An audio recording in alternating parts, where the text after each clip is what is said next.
Bonsoir Monsieur Conan. Bonsoir Monsieur. Merci de nous recevoir. Je sais que votre temps est précieux. Je me présente déjà, je suis Monsieur Silla.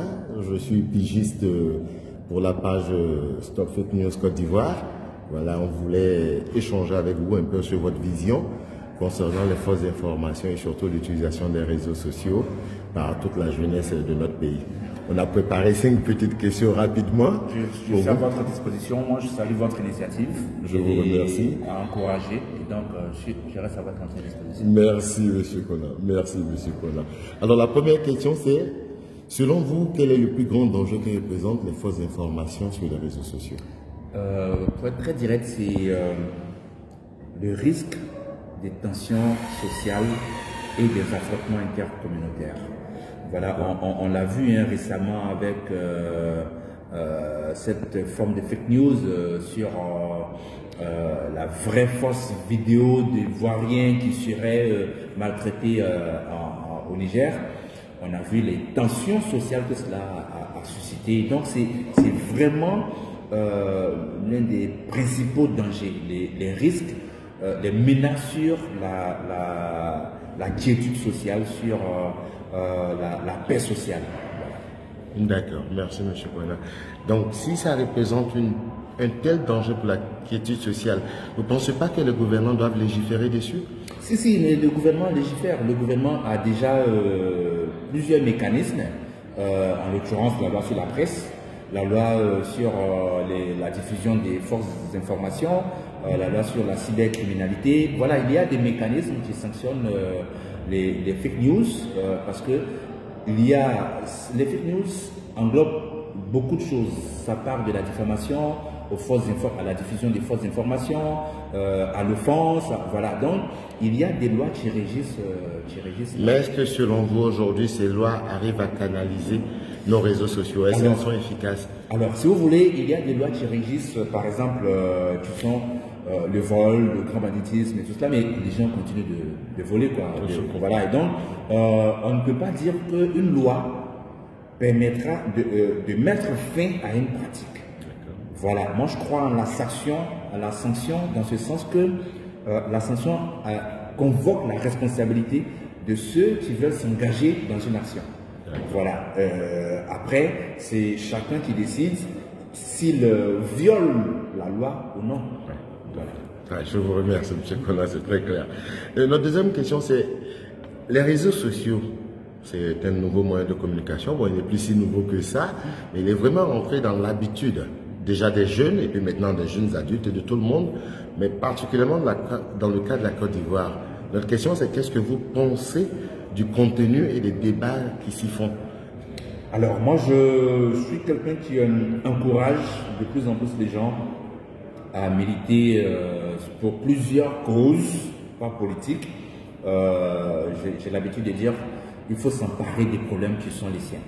Voilà. Et les réseaux sociaux participent justement de cette forme d'activisme, de cette forme de combat dans lesquels on doit s'engager pour améliorer les choses. Les réseaux sociaux ont permis d'obtenir quelques avancées, beaucoup d'avancées même je dirais. Mais il y a encore certaines choses à recadrer quand même. La question par exemple de la responsabilité, des gens qui viennent sur les réseaux sociaux pour régler des comptes, mais de plus en plus, on doit aller vers la responsabilité des acteurs. Et effectivement, l'encadrement va permettre justement une meilleure responsabilité des acteurs. Donc, certains pensent que c'était mal, mais moi, je dirais donc, dans ce cas, c'était mal nécessaire. C'était mal nécessaire. Vous avez un peu répondu à ma prochaine question parce que vous parlez de responsabilité. Et on est d'accord avec vous que c'était mal nécessaire parce que le monde ne peut pas rester statique. Nous évoluons, c'est un nouveau moyen et puis on peut en tirer beaucoup de bienfaits. Mais eu égard à notre domaine d'action qui sont les mauvaises informations, comme vous avez dit tantôt, qui peuvent amener des tensions sociales. Alors, à votre avis, au-delà des légiférations, au-delà des lois, est-ce que vous avez un avis sur ce qu'on pourrait faire?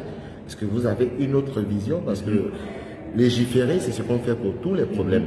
Mais vu que c'est un nouveau monde avec ses spécificités, est-ce que vous avez des idées à proposer concernant ce qu'on peut faire pour limiter la propagation des fausses informations, spécialement dans ce monde des réseaux sociaux? La première chose, c'est la prise de conscience personnelle. La prise de conscience sur les enjeux, sur sa propre responsabilité. La deuxième chose, c'est l'éducation aux médias, le B.A.B.A. Face à une information, quelle est ma première réaction? Est-ce que je conseille toujours aux gens, frappez toute information que vous recevez de la règle des 5 W de la presse à laquelle il faut ajouter un sixième questionnement qui est le H, à savoir who, what, when, quand, where, où, why, pourquoi, when,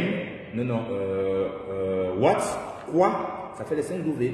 Et puis le sixième questionnement qui est le H, c'est how, comment cela s'est passé.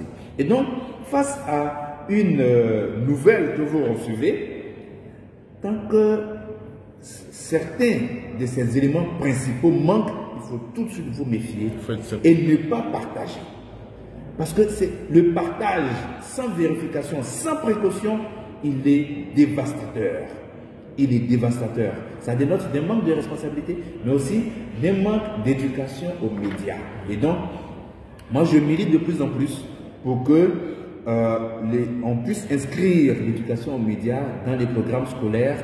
Et nous-mêmes, en tant que journalistes qui sommes quelque peu suivis, on fait des efforts pour éduquer un peu aux médias à travers des fondamentaux. Et vous avez tout à fait raison, parce que j'ai lu quelque part, comme ça qu'en Finlande, ils étaient les champions de lutte contre les fausses informations, et c'était inscrit comme ça. L'éducation aux médias est inscrite depuis l'école primaire. Oui. J'ai lu ça quelque part comme ça, donc ça cadre tout à fait avec ce que vous dites. Une question un peu plus personnelle, vous-même, vous êtes aujourd'hui une personnalité célèbre, on vous suit beaucoup sur les réseaux sociaux, dans votre métier, mais est-ce que personnellement, vous-même, vous avez été victime d'une fausse information? Oui, c'est constant, c'est constant. Constant? Oui, c'est constant. À plusieurs reprises, par exemple, les gens m'ont confondu avec un activiste du PDCI, qui opportunément s'appelle Sylvain comme moi, et on m'a prêté beaucoup de déclarations que je n'avais jamais tenues. J'ai reçu des menaces de mort pour cela, oui, pour cela, et j'ai été souvent obligé de faire des recadrages parce que non seulement l'information qu'on me prêtait était fausse, mais l'information elle-même qu'on me prêtait était fausse. Voilà. Et donc je vis ça souvent, mais généralement, ceux qui connaissent mon tempérament, ceux qui me suivent, savent que ils disent tout de suite, non, il ne peut pas avoir déclaré cela. C'est pas son genre, voilà. C'est pas sa ligne, c'est pas ma ligne, c'est pas sa façon d'être. Voilà. Ben, c'est un peu contre ça qu'on essaie de lutter. À l'avenir, si on vous a dit quelque chose, vous nous amenez, on va démontrer, parce que c'est vraiment ça notre vision. On ne fait pas un peu comme tout le monde des choses people, on est vraiment centré. Oui. Une information, on essaie de la vérifier. Si on trouve une source qu'elle est fausse, on diffuse abondamment pour que la plupart des gens sachent que cette information-ci n'est pas vraie. Bon, il y a un célèbre avatar qui est assez célèbre, qui s'appelle Chris Yapi. Bon, depuis un certain temps, il est un peu muet. On voulait avoir l'avis d'un professionnel parce qu'il se réclame journaliste d'investigation. Est-ce que Yapi n'est pas un journaliste d'investigation? Ah, c'est ce qu'il dit, lui. Yapi n'est pas un journaliste d'investigation parce qu'il ne fait pas de journalisme. Ah, vous dites cash, il ne fait pas de journalisme? Non, il fait de l'activisme. Il fait de l'activisme. Ce n'est pas du journalisme. D'accord. Dernièrement, des gens m'ont interpellé dans un groupe WhatsApp. Ils m'ont dit, depuis que Chris Yapi affirme qu'il y a la fiole en Côte d'Ivoire, vous les journalistes, vous n'investiguez pas là-dessus. Je leur ai répondu, quand Chris Yapi a déclaré que telle personnalité use de la fiole, avez-vous demandé les preuves de Chris Yapi? Tout à fait, ce qui serait évidemment élémentaire. Voilà, c'est vraiment élémentaire. Alors un avatar vous raconte des histoires et vous voulez que les journalistes viennent confirmer ou infirmer. Moi, je ne fais pas ce job-là. Je suis tout à fait d'accord avec vous. Voilà, je ne fais pas ce job du tout. La responsabilité impose que les lecteurs de cet avatar lui réclament ses preuves. Aussi simple que cela. quand l'avatar déclare que Ahmed Bakayoko, le défunt Premier ministre, a été empoisonné, demandez-lui ses preuves. Pourquoi les Ivoiriens, en tout cas des Ivoiriens, suivent des avatars, ne leur demandent pas de compte et souhaitent que ce soit des journalistes professionnels qui viennent infirmer ou confirmer leurs allégations? Ça n'a aucun sens. Non, ça n'a aucun sens, je suis d'accord. Christian ne fait pas de journalisme, c'est un activiste. Et parce que le journaliste a une méthode journalistique qui est le traitement de l'information.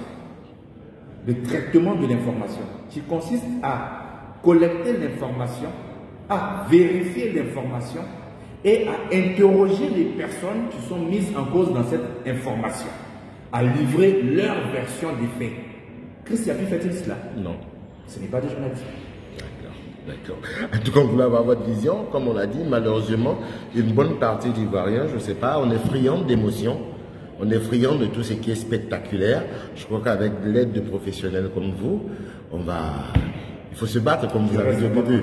Il faut vraiment se battre parce que effectivement, la preuve doit venir de celui qui apporte l'accusation, tout au moins. Oui. Mais on a droit à une information, on nous balance juste une information. Oui. Et vous avez raison, le monde ne va pas se mettre en branle pour aller vérifier, n'est-ce pas? Sinon, vous serez sur tous les fronts à vérifier tout ce qui s'est dit.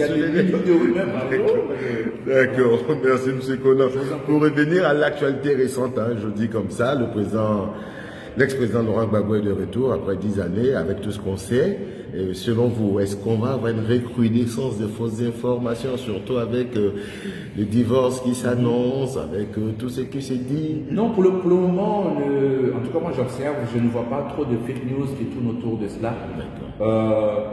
Ce qui est intéressant, c'est que le président Laurent Gbagbo donne l'information. On peut ne pas être d'accord avec l'information qu'il donne. Oui. On peut ne pas être d'accord avec la manière qu'il choisit pour donner l'information, mais il donne l'information. Ouais. Et le commentaire il est libre. Le commentaire il est libre et déjà le fait qu'il donne l'information, ça fait qu'on n'a pas besoin d'aller chercher ailleurs à certaines spéculations. Et ça c'est vraiment important que les hommes politiques donnent l'information. Ça court-circuite des potentiels propagateurs de fake news. Merci. Voilà. Maintenant, encore une fois, comme je dis, on peut ne pas être d'accord avec sa façon de donner l'information. On peut être choqué même par cette information, mais c'est une information. C'est une information. Et les faits ne choisissent pas leur En tout cas, on vous remercie, M. Konan. Ce fut bref mais très instructif.